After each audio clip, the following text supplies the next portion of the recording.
Welcome back to my YouTube channel, everybody. My guest today is Mr. Aris Papadopoulos, who's a World Trade Center survivor. So together with him, today we will be talking about 9/11, and he will share his story with us. Thanks for your time, Aris. Thanks for joining me today. Leonardo, thank you for inviting me and for planning this show that I understand you've done 90 or more interviews. And I think it's important that we preserve the memory of this important day and hopefully prevent future such events from ever occurring again. I'd like to kind of give you an overview of my personal story. As you can probably guess from my name, I'm of Greek origin. I like to call myself Greek American because I was born in the US, but grew up in Greece. But at that time, in time of 9/11, my family, two daughters, ex-wife, were living in Greece, and I was running a major business in the East Coast of the US, so I was traveling regularly. Our business was the US subsidiary of a Greek construction materials company, and we had a terminal to import materials into the New York, New Jersey area in Port Elizabeth, near Newark Airport. The owners of the land there are the Port Authority of New York, New Jersey. And the Port Authority of New York, New Jersey happen also to be the owners of the World Trade Center, and therefore their headquarters were in the North Tower of the World Trade Center.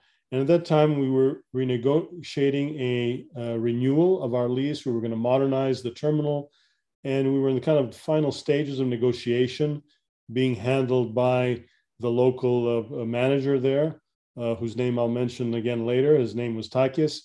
And he and I were planning to have one of the final meetings with a couple of the directors of the Port Authority in the North Tower at 9 a.m. on September 11th in their offices on the 65th floor. So I stayed. I'm familiar with New York, and in the summer, I like to stay in the southern part of Manhattan, in the winter more kind of in the Midtown area. But I stayed at the Marriott Hotel that was located between the two towers. That hotel connected directly, its lobby connected directly to the lobby of the North Tower, which was where our meeting was going to be. It was a hotel quite familiar to me. I stayed on the 21st floor, and the 20th floor was actually a very large health club with a swimming pool and everything. That was the top floor. And then 2 floors below that, on the 19th floor, I think, was a concierge lounge for light breakfast, etc. So Takis, our local manager, came to meet me, let's say around 8:15. We met at the concierge lounge on the 19th floor of the hotel. We're looking west from there toward the Hudson River. It was a beautiful and bright day. I had arrived the previous night, and in fact, I'd gone, because I was alone that night, I'd gone and had some Japanese at the local Nobu, just a few blocks north in Tribeca. And after that, I kind of walked late at night along the river and looked up to the towers and said how beautiful, this whole, place is, and how lucky I am to be here. So that was the night before. So we were having in between, let's say 8:30 or so, we were having kind of a light breakfast. I drink tea. My colleague Takis is a very committed coffee drinker, and I like to be early at meetings. And I know we had to go down. I had with me my notebook, but I had left everything else, my briefcase, garment bag, and so forth, in my hotel room on the 21st floor, because I planned after the meeting to come back to the hotel, get those things, and then leave. And he would take me to the airport in Newark, and I would catch a flight to our headquarters in Norfolk, Virginia. So at I think it was 8:46, we hear an explosion, and we were looking toward the Hudson River. It shook the hotel. The fire alarm went off, but we couldn't see the tower. but looking out of the window of the lounge, I could see the reflection across the street to kind of to the side was the World Financial Center. On the windows of that, I could see the west side of the North Tower, and I could see a big black circle. So I thought bomb, that was my kind of, instant reaction. And we kind of went into the hallway toward the stairwell. Since it was a fire alarm, we were going to go down the stairwell, but I remembered I had my passport still in my room and my tickets because I was planning in a few days after that to fly back to Greece. So I said, let me, Takis, when we got into the stairwell, let me go up the stairs here, 2 floors, and get my passport and my tickets. I have those with me. And as I was going up, a lady was coming down. She said, don't go up, but I was already up. So I got to the room and aware that Takis was waiting for me. I just grabbed whatever was on the top of the desk, and I had a big solid briefcase that when was filled weighed like 20 pounds. So I just pushed everything and my passport and tickets were in the briefcase, and took my briefcase with me and left my clothes, garment bag and stuff behind. So we went down the stairs of the hotel. At that time, most people had kind of left the hotel, I think, for meetings and so forth. It was around, I guess, close to 9 o'clock. So we quickly got down to the 3rd floor, but there somebody from the hotel stopped us and said, don't continue down the stairs, go south along the hallway of the hotel to the south end. So we followed those instructions. We went to the south end of the hallway. We went down the 3 stories, and there was the restaurant there called Tall Ships in that corner, the southwest corner, and came out from the door of that restaurant. And what we saw kind of around in the front street there was like debris from a building, but it was light debris. There was a police officer there who kind of waved us across. I put the heavy briefcase on my head and kind of went to the other side of the street, kind of southward. And on that side of that corner, let's say, across the street was a big open parking lot. And the only thing that was left undemolished there was a Greek church.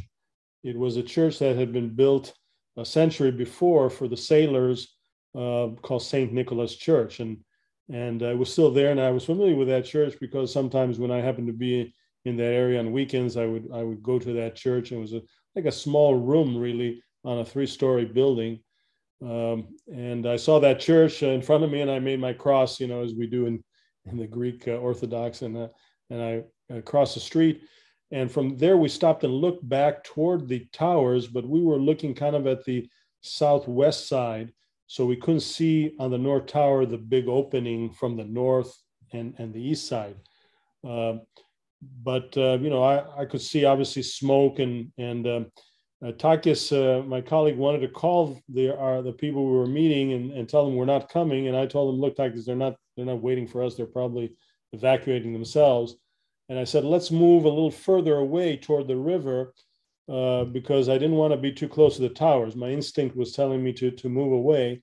And I had worked in the early part of my working career in the oil and gas business myself and on offshore platforms. So I'd been trained, to what to do in an emergency and getting away from, the scene as quickly as possible. So we kind of rushed toward the river, the Hudson River, and walked a little bit, just a couple blocks south. And from there, we could see the tower clearly burning. We could see the shadows of people jumping from the building up there, and we were all kind of mystified what had brought this thing, because what I'd heard coming out of the hotel was somebody saying a plane hit, but I imagined it was a small plane. I never imagined it was a passenger plane.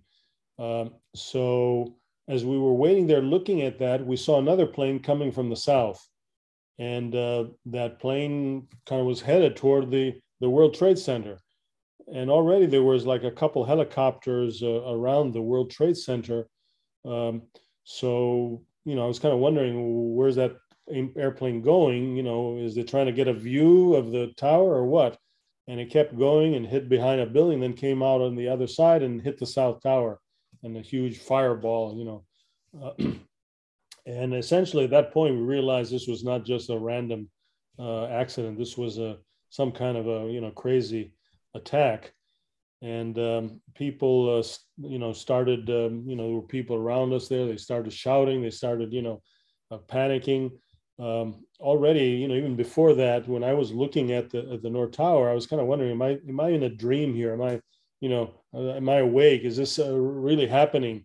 But at that moment, in that, after the second plane struck and we saw that huge fireball, I told Tigers, let's run, let's run. So I started running with my heavy 20 pound, almost 10 kilo briefcase, running in the direction south.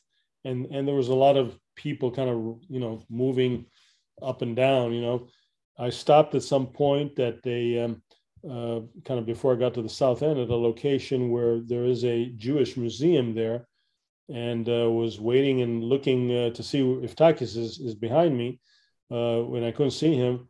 But someone then, another passerby said, don't stay here. If this is an attack, this location could be also attacked. So I continued going all the way south to Battery Park and stopped there at the end of West Avenue, which is kind of that avenue along the Hudson on the west side of Manhattan, and was now looking at both towers and wondering, where's Takis? Why can't I see him? Why is he not close behind me? So I tried to call him. The cell phones were jammed, but I was sitting there waiting. Got on a pedestal to be able to see a little further to see if I could locate him. So as I was waiting there, then in 10, 15 or so minutes after that, we started seeing the South Tower kind of collapsing. And it was a very clear day. The wind was actually blowing toward us from the north where we were. And it just took a few minutes before all that smoke and all that ash and dust came to where I was standing there. And I started moving a little further south, to try to avoid it. But that's the southern end of Manhattan, and it kind of, winds around Battery Park where the boats leave for the Statue of Liberty, if you're familiar.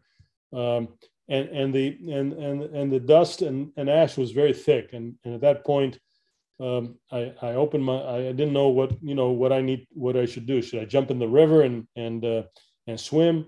What am I going to do with this briefcase? I opened it quickly. I took out my passport and tickets, put in my jacket, and then at that point I pulled my shirt over my mouth to try to breathe, not breathe the dust and ash. And I didn't know, how long am I going to last this way? Is it a question of seconds, minutes, so at that point, people, the thing I noticed, because there was a little bit of a construction barricade there, people were having to go through kind of a narrow point, but everybody was courteous to each other. There was no kind of, people, trying to push anybody aside to get ahead. Everybody was waiting, their turn. And that kind of left an impression in me, how courteous people were. Some people were trying to get into cars to avoid the ash. I saw some people at that point kind of at the back door of a building that happened to be a restaurant there in Battery Park. And I went in their direction, and all of a sudden that door opened and they rushed in, and I kind of rushed in behind them. And it was the kitchen of a restaurant called American Grill. Now it's called something else.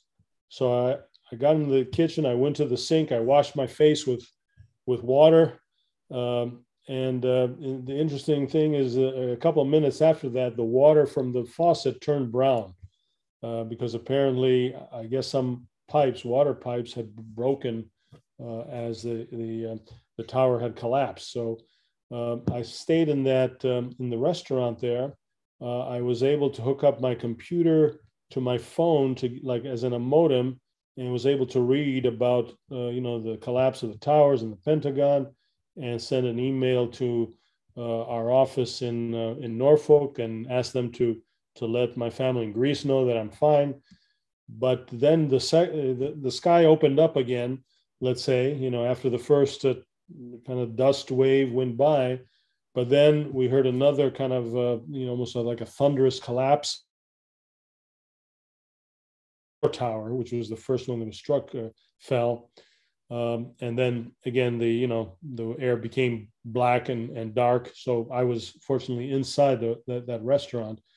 And then after that cleared, and still I couldn't, couldn't get my messages. So I was continuously wondering, what's happened to Takis? Where is he? I was trying to leave messages on his cell phone, but the signal was not good. I couldn't get my own messages. So after the second tower collapsed, then police came into the restaurant and said, get into boats. They're either going to Staten Island or New Jersey. I said, I'm going to New Jersey because our terminal was there. So I could contact our terminal people when I got there.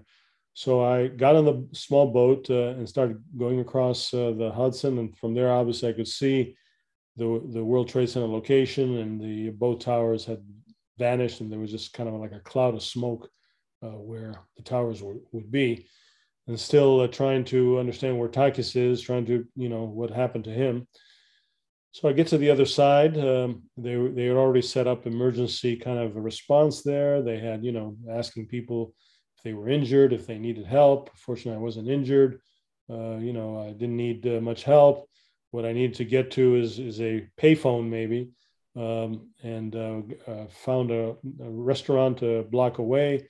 Got on a payphone and called my cell phone messaging, and there at that point I found messages from Takis, my colleague, who said, I'm alive. I'm getting on a boat to come over to New Jersey.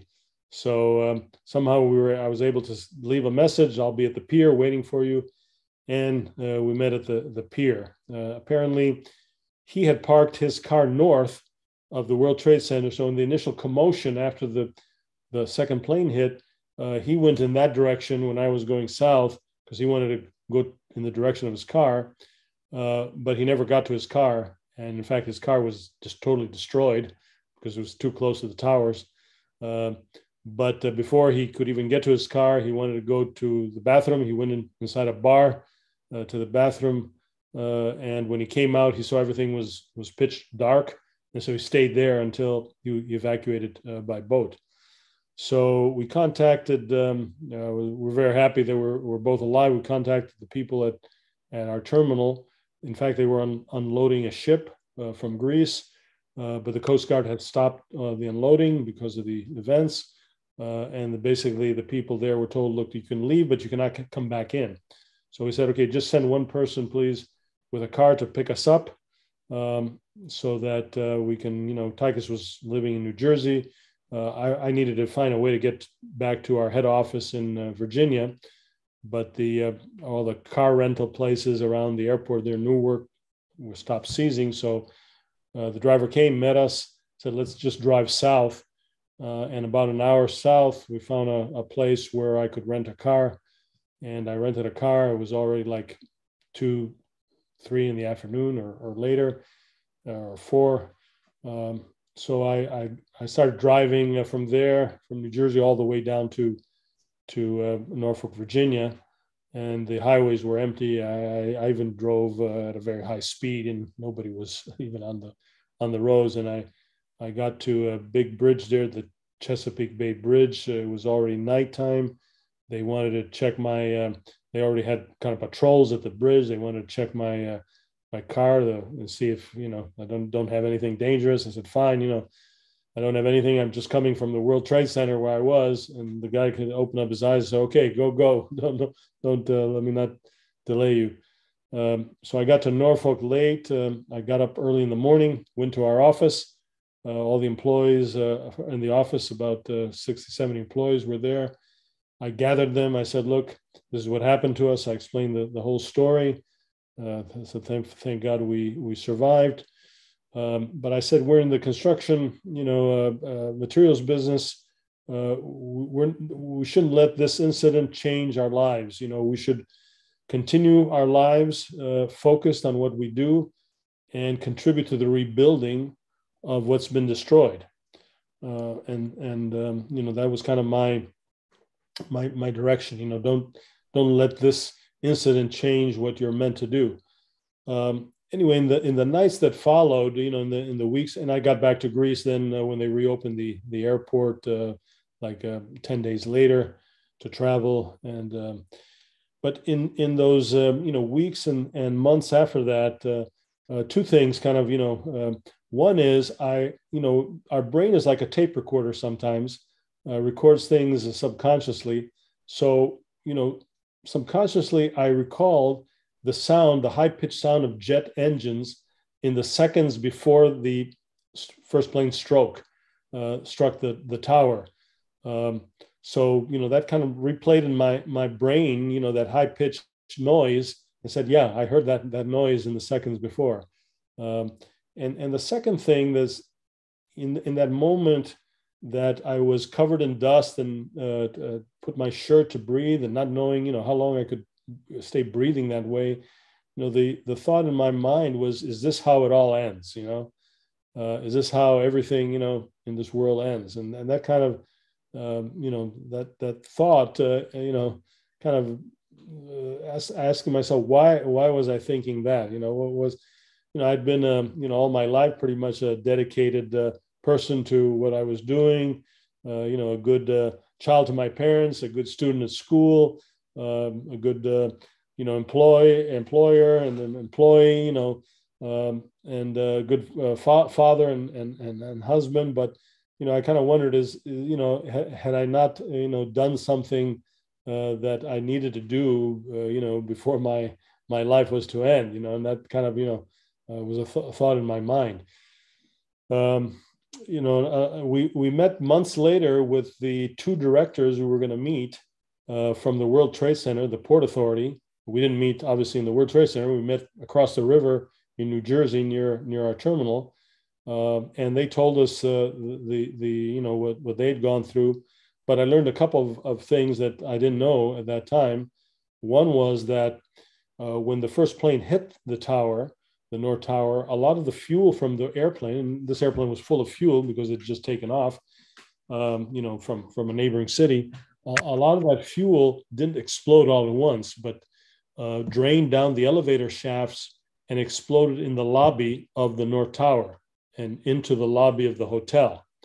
So to me, that gave the explanation as to why we were stopped on the third floor and weren't allowed to continue to go down to the lobby, and that already a lot of destruction and burning and damage of both people and so forth that happened in the lobby of the building and the hotel.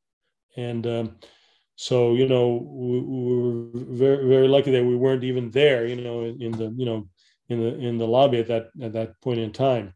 The second thing I learned was that the front wheel of the plane actually came off and flew out the southern side of the building and fell on the roof of the hotel and crashed through the roof and ended up in the pool of that health club that was above my room. So, I kind of said, well, maybe that's why that lady said, don't go up, because there was, the debris, including the front wheel of the plane, had actually landed up in the pool of the hotel. Well, as we know, the hotel was destroyed when the buildings came down from that incident day. And in fact, this book was written for the anniversary, the 15th anniversary, by one of the survivors, Joyce Eng, and she includes like 28 or so stories of survivors, including my own. So it's called Hotel 9/11. The other thing that happened a year and a half or so later was that I got a letter from the British Airways, and inside that letter envelope was another envelope from the police of Lower Manhattan, the New York police of Lower Manhattan, that basically said, come to the police center when you're in New York. We have something for you. So many months later, I happened to be in New York, so I went to the police center. They had a special area there in southern Manhattan for World Trade Center, and they, took me there and offered me refreshment and so forth. And I gave them the letter, and what they brought back in a plastic envelope that's right here behind me. On this side, on this side. They had found in the debris, because as they were, the people helping were going through the debris for remains, for anything they could find. They had found the British Airways bag tag that was in my carry-on bag that I had left in the room.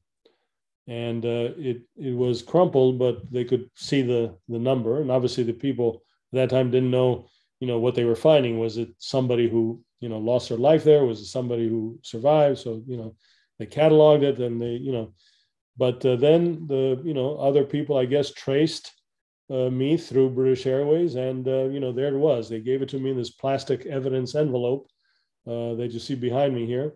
It's right here. I do see it.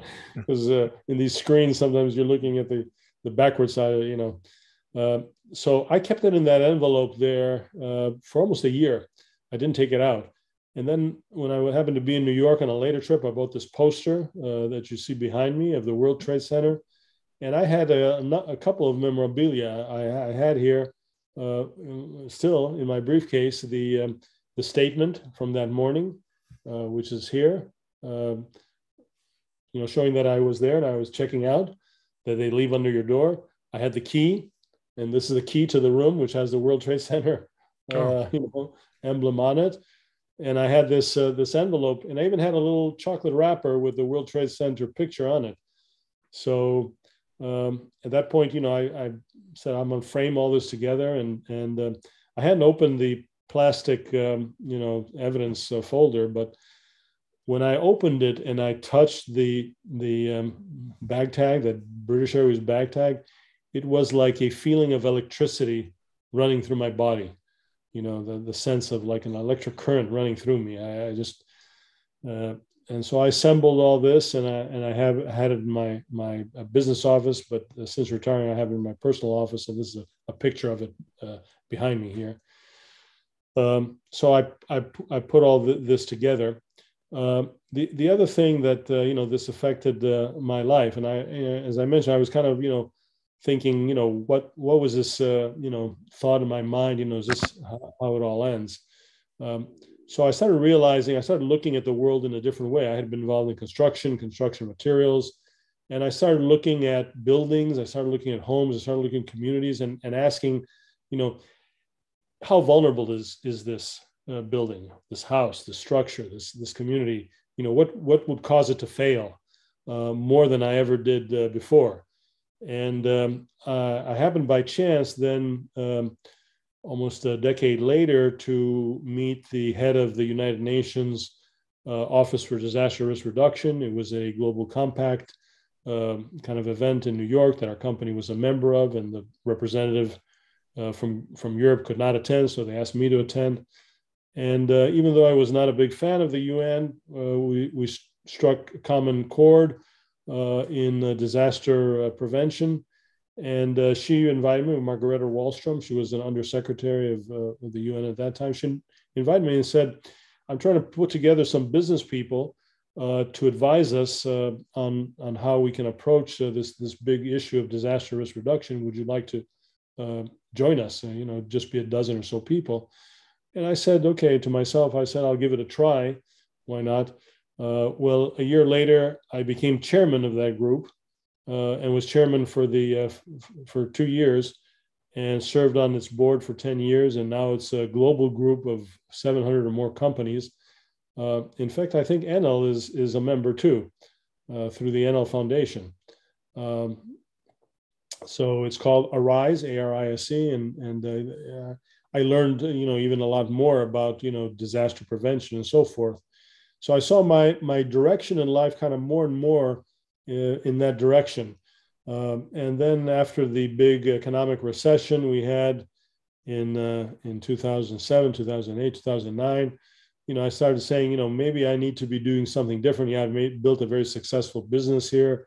I've, had a great career, so forth. But I decided then in 2014 to kind of phase out of I'd been managing director of the US, or CEO, as we call it here, for 20 years.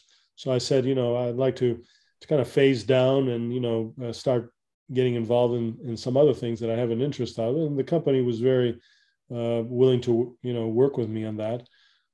So in 2015, I wrote a book called Resilience, the Ultimate Sustainability. Okay.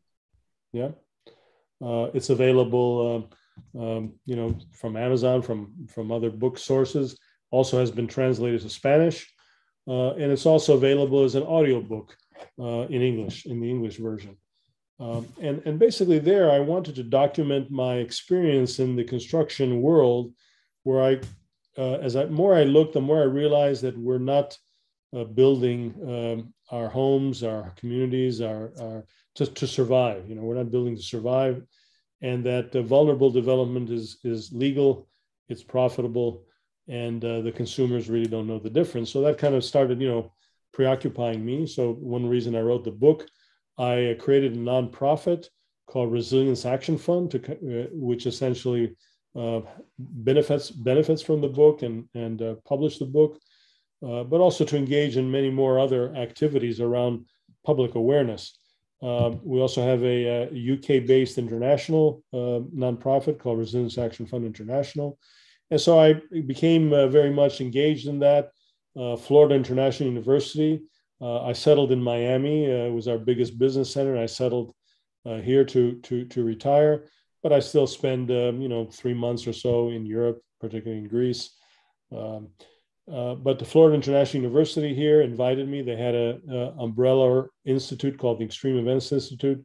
So they invited me to join that, not as a salaried person, but as a volunteer, let's say, but they would give me office facilities, conference facilities, access to, their resources and so forth. So I was very happy to do that and help them in their programs. And so I embarked in this direction. The documentary, the book itself became the inspiration for a documentary, a 1-hour documentary called Built to Last with a question mark. That's also available for free online, but has been shown over 150 television stations, primarily in the US, but also stations around the world. And it was filmed in the US, the UK, and in the Philippines. And so I've, dedicated my life, kind of my post-career life, to resilience, to disaster risk reduction, kind of, I think as a, to satisfy that question, is this how it all ends? What is it you do with your life, after you have been gifted, let's say, granted the ability to go on. Going back to my colleague Takis, he retired after a few years in Greece. He retired in Greece, and one of the gifts we the employees and others gave him on his retirement, among others, was a crystal coffee cup of glass crystal with the World Trade Center etched on it. And I didn't know this, but they made a duplicate of that cup for me. So I have it. Let's see, I have it here in my bookshelf. So okay. The cup they gave me. Very nice. And good memory. I would always thank Takis and say, Takis, thanks to the fact that you wanted to finish your coffee, that I know you love to drink coffee, that, we didn't leave when I was kind of, I'm saying, let's get going. We stayed those few minutes more. And therefore, we weren't in the lobby. We weren't, in the hotel lobby or the lobby of the. So thanks to his, wanting to finish his coffee, but he also told me, I also owe my life to you. He said, because every meeting I would go with the Port Authority, I would by myself. I would go and have coffee at the restaurant and cafe that was at the top of the North Tower, the very top floor. Winds of the world. There survived. So because I was there, and that was the first time I was joining him, he didn't go to have his coffee at the top of the tower. He came to the hotel to meet me, and he had his coffee there. So basically, our fates were intertwined. He saved our life, and I saved his life. and that's how destiny sometimes performs. Well, The other interesting thing is that my mother, who's since passed away and lived in Greece, she was a very religious person, and we have in Greece this very holy icon. It's on the island of the Virgin Mary. It's on the island of Tinos, which is kind of north of an island north of Mykonos. That's very popular for a lot of people, including a lot of Italians. And my mother would urge me, whenever I was there, and I happened to be there in the summer of 2001. If you're in Mykonos, she said, take the boat. It's just an hour or so ride, and go across to Tinos and visit that. It's the church on a hill and that icon. And I happened to be, I'd never gone there, but I happened that August 11 of 2001 to take that boat and go to the icon and, give my prayers and my thanks to the most holy of Greek icons there. And, then I, after, being in the islands, I went to see my mother who was in northern Greece. And she invited she was in a summer house that we both had near Thessaloniki in the northern part of the country, in Halkidiki area, as we call it. And she happened to invite the local town priest to bless the house. It was August, as I've mentioned. And after he blessed the house, she kind of said, Father, could you also bless my son? He travels a lot and, want him to be protected and so forth. So he blessed me also, So I kind of, look back at those things and say, there is a greater power and there's a greater force, and that God does look, over us. And unfortunately, too many people, lost their lives during that incident. And I have been back since the World Trade Center has been rebuilt. In fact, as I told you, that next morning I told our employees, we need to be part of this. And I'm very proud to say that our materials are in the new Freedom Tower that was rebuilt there. And we did modernize the terminal. Years later, we didn't stop, we didn't get scared from, all the aftermath and people worried about what the future would be. We went ahead with that and other projects. But also we donated the cement that's gone to rebuild the church that was also destroyed, the St. Nicholas Church. And that church is about to open. I think it will be finally open this year. And it's been designed by Calatrava, the famous Spanish architect. Who designed the whole plaza.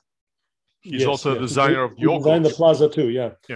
And it will be a shining, the marble was brought from Pendeli, the famous Pendelic marble north of Athens that was used for the Acropolis, the Parthenon. So the marble has come from there, and there'll be two levels. The upper floor will be the Greek Orthodox Church, and the lower floor will be a place of prayer and worship for any denomination, any belief of any people. So it will be an international tribute, I think. And the final touch on that whole restoration is taking the longest to complete. So I'm very proud that our company donated the cement to go there, and we're credited in the plaque that stands in front of it. And I've been there many times, but I haven't been inside yet, and I'm longing to hear that it's finally complete and to make the visit there, maybe this year, September 11th of this year, to pray in that church that I had prayed when it was the original small building on the south side of the tower. So, those are, things that, both the tragedy and the blessings and the repurposing that we find in our lives that all bring meaning, I think, to this world. And I'm grateful. I'm personally grateful for everything, for, my parents, my family, for being given the chance to live that experience and to have survived and being able to contribute something more than just, being a good engineer, a good businessman to society. So that's my story. You already answered all the questions that I have for you, because I was going to ask what happened. Story, and I didn't stop to, No, it was fantastic, because I didn't even have. If you have any questions, if something that caught your attention or that you want to hear more on, I'm happy to do that also. But I do recommend, if it's possible, to get this definitely, because it has like 28, I think, very important stories. And in fact, we gathered together, not all the 28 people, but Joyce Eng, who's kind of been a real driver for this.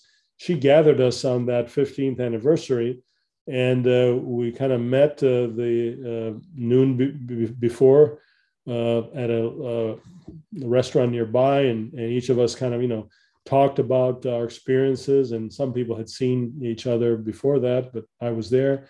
And then that evening we had an event inside the museum where the book was launched, and heard and saw other things. So I encourage you to.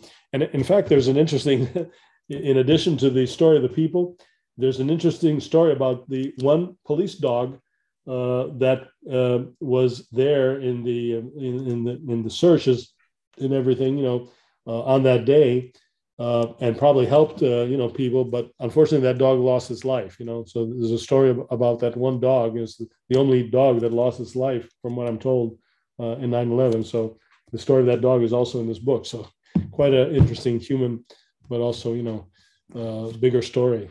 I would have asked what happened in the next days. I would have asked, how does 9/11 affect your everyday life? I would have asked, have you been back to New York? You already explained us everything. So thank you for your time, Aris. I think that all 9/11 stories are very touching and interesting. Yours is no different.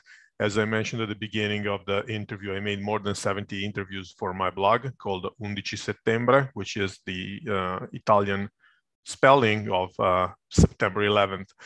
And this will be a great addition to my website. So many thanks for your time. Thanks everybody for watching this, and see you all next time. Bye-bye. Bye-bye. Thank you.